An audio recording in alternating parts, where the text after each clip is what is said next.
السلام عليكم ورحمة الله وبركاته. اللهم صل على سيدنا محمد في الأولين، وصل على سيدنا محمد في الآخرين، وصل على سيدنا محمد في كل وقت وفي كل حين. أهلا ومرحبا بكم متابعي قناة عروض المواشي في كل مكان. تحية طيبة لكل اللي بيتابعنا من داخل مصر وخارج مصر. لايكك الجميل بقى كده عشان إيه ننزل فيديوهات أكتر من كده إن شاء الله. بص بقى يا سيدي، أنت دلوقتي أنت عايز تجيب، محتار أنت تجيب غنم ومعيز ولا عجول وكلام من ده. في ناس طبعا، أنا واحد من ضمن الناس لما كنت داخل في الموضوع كنت بدور ان انا اجيب معيز وكلام من ده، وواحده واحده ايه لحد ما وصلت لموضوع العجول والكلام من ده.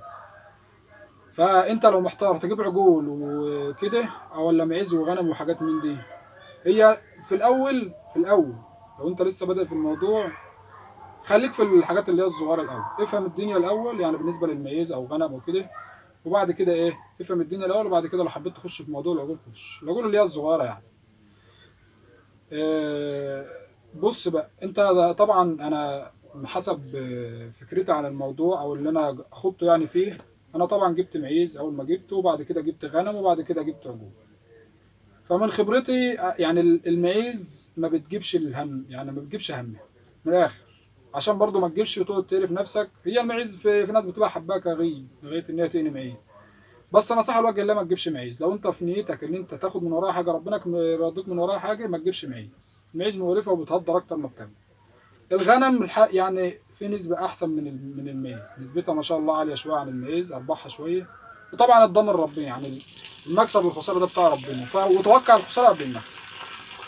بس ان شاء الله ان شاء الله يعني ربنا يكرمك في الغنم اكتر من المعيز. حابب تجيب معيز بقى ده براحتك. لو انت عاوز تجيب معيز، نصيحه الوجه اللي هات لك حاجه عشر. ملخص الموضوع على طول، العشر عامة في أي حاجة ما بيخسرش. في معيز، في غنم، في عجول بقر، في جاموس، في أي حاجة ما بيخسرش. العشر ما شاء الله حلو، دايما كسبان. وطبعا قلت زي ما بقول لك ضامن ربنا.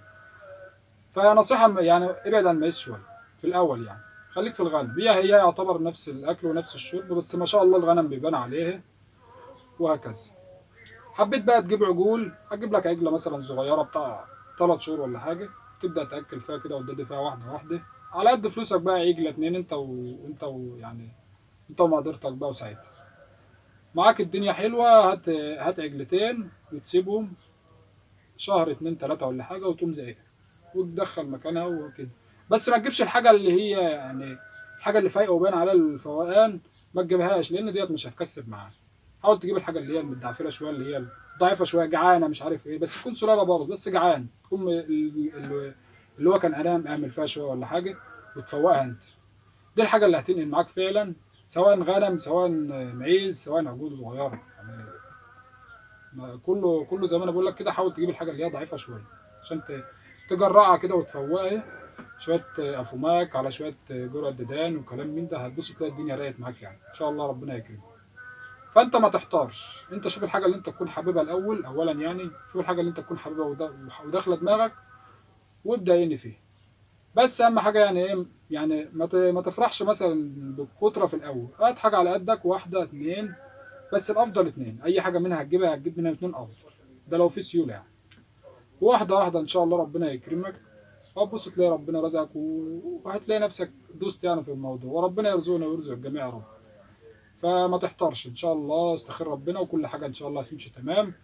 واي حد برضه يقف قدامنا في اي حاجه يعني بالنسبه لموضوع البدايه والمشاريع كده وفي الاول يعني وكده. اي حد يقف قدامها حاجه يعني ابعت لي، وانا ان شاء الله مش هتاخر عن اي حد.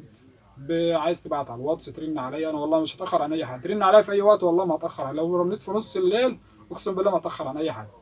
لو عندي اي معلومه والله انا ما يعني مش عايز ازعل اي حد من اللي بيتابعنا او اي حد في الدنيا يعني. ربنا يبارك في حضراتكم يا رب، نكون عند حسن ظنكم. لو عجبك الفيديو بقى دوس لايك واشترك في القناه. السلام عليكم ورحمه الله.